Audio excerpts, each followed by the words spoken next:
Coming up tonight for DuckTV News, find out how one student organization is keeping our rivers clean. Also, learn about a special program that took place in the music school this last week. Good evening and welcome to DuckTV News. I'm Fama Muhammad. And I'm Cass Anderson. Here are our stories for the night. The University of Oregon's UNICEF chapter is currently in the process of finding groups located around campus and Eugene to sponsor chemo ducks. Chemo ducks are special stuffed animals made for young children battling cancer to feel more comfortable while in the hospital. The chemo ducks are based on an organization in Tennessee called Gabe's Chemo Duck Program. The program was developed for children and families coping with childhood cancer. Chemo ducks are dressed in hospital clothes and have the same IV and catheter hookups as the children undergoing chemotherapy. Each duck costs $30, and the organization's goal is to donate 12 to 15 ducks to Dornbecker Children's Hospital. For more information about the chemo ducks, you can attend UO UNICEF meetings every Thursday at 6:30 p.m. in Pacific Hall, Room 11. Measure 91 to legalize recreational marijuana was passed this last week in Oregon, but the law does not go into effect until July 1st, 2015. Once the law is enacted, adults over 21 will be allowed to carry 1 ounce or up to 8 ounces in their home. They will also be allowed to grow up to 4 plants for personal use. The Oregon Liquor Control Commission will regulate marijuana similarly to how alcohol is regulated, but it could take up to 2 years to get the system running. They will start accepting applications for license to sell pot starting January 4th, 2016.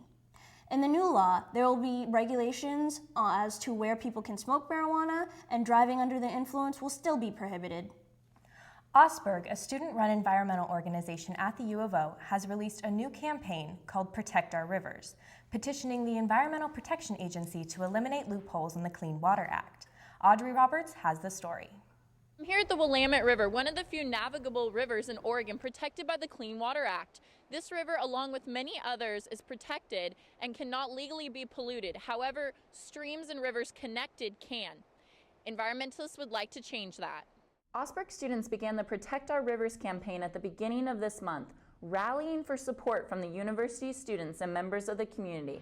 Jess Connor and Kaylin Parks are the co-founders of this project. There are loopholes in the Clean Water Act, and the EPA proposed fixing it last spring, but it hasn't really been set in motion. So our project is essentially telling them, like, hey, look, this huge community supports it being changed. Earlier today, I found all of this trash here at the mill race. This is just one spot on campus that is heavily polluted. Oregon, along with many other states, has been drafting community support to change the Clean Water Act by having individuals sign petition cards stating that they love and care about their rivers. Over half of Oregon's cards were from people in the UO Eugene area and will be sent to Portland later this week. I think it's important for students to be looking at bigger picture things and to be getting involved in the community that they choose to live in for 4 years. Osberg students will be holding a Willamette River cleanup this Sunday. If you would like to participate, check out their website. For DuckTV News, I'm Audrey Roberts. Back to the studio. Thanks, Audrey. Results for the Protect Our Rivers petition will be posted within the next few weeks. Eugene residents are having trouble staying warm, and it looks like the cold weather is here to stay. The temperature started dropping last week when a polar vortex entered the Pacific Northwest from Canada. This may lead to ice and snowstorms similar to those of last winter. If severe storms occur, the city of Eugene hopes to prioritize getting airports, schools, and LTD bus routes cleaned up as quickly as possible. But the city does not have a policy requiring pavement to be completely cleared.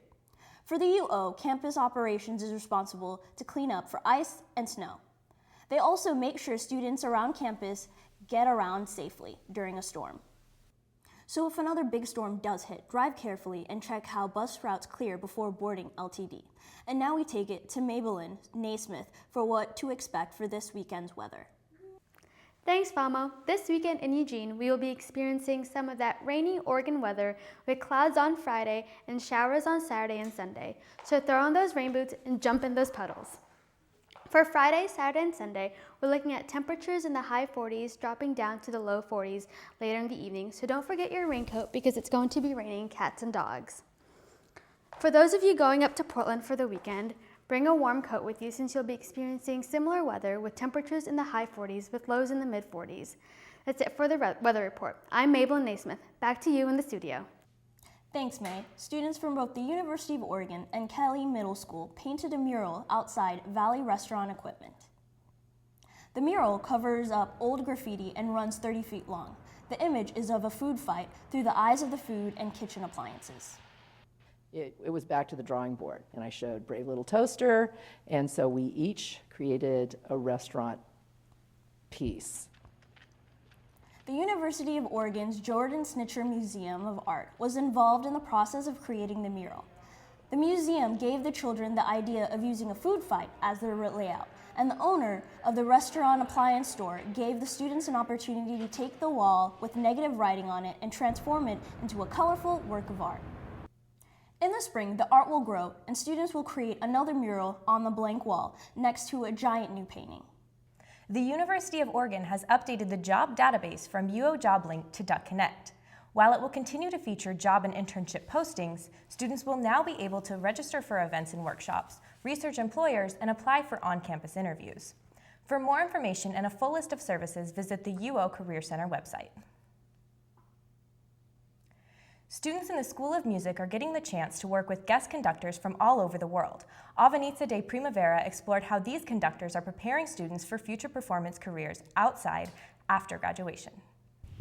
I'm here outside of the School of Music, where students behind these doors are getting hands-on experience with renowned guest conductors.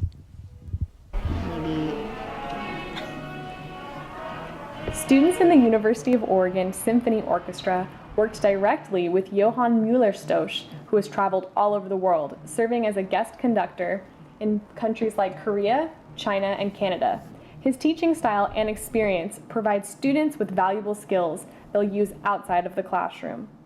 So our guest conductor this time, he conducts a little bit ahead of the orchestra, and certain people and then certain sections really needed the adjustment to get used to that. But that's a useful skill because someday they're going to have a conductor that does that, and they can't make that kind of adjustment in that scenario because it's a lot more high level.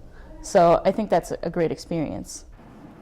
Guest conductors are highly valued in the School of Music, but it's the year-round faculty that make opportunities like this possible. Their passion to see their students succeed is one of the many reasons that they are so highly esteemed by their students. So that's I think a really big factor in why people will choose to come here, and why we have such talented students is because our teachers are so great. Like, our faculty is just amazing. For graduating seniors like Kelsey, the experience they learn here will help them pursue their careers in the performance arts. For DuckTV News, I'm Avanitza de Primavera. To see more student performances featuring guest conductors, visit the Bell Hall website for a list of upcoming events. Thanks for joining us tonight on DuckTV News. I'm Cass Anderson. And I'm Fama Mohammed. Have a great night.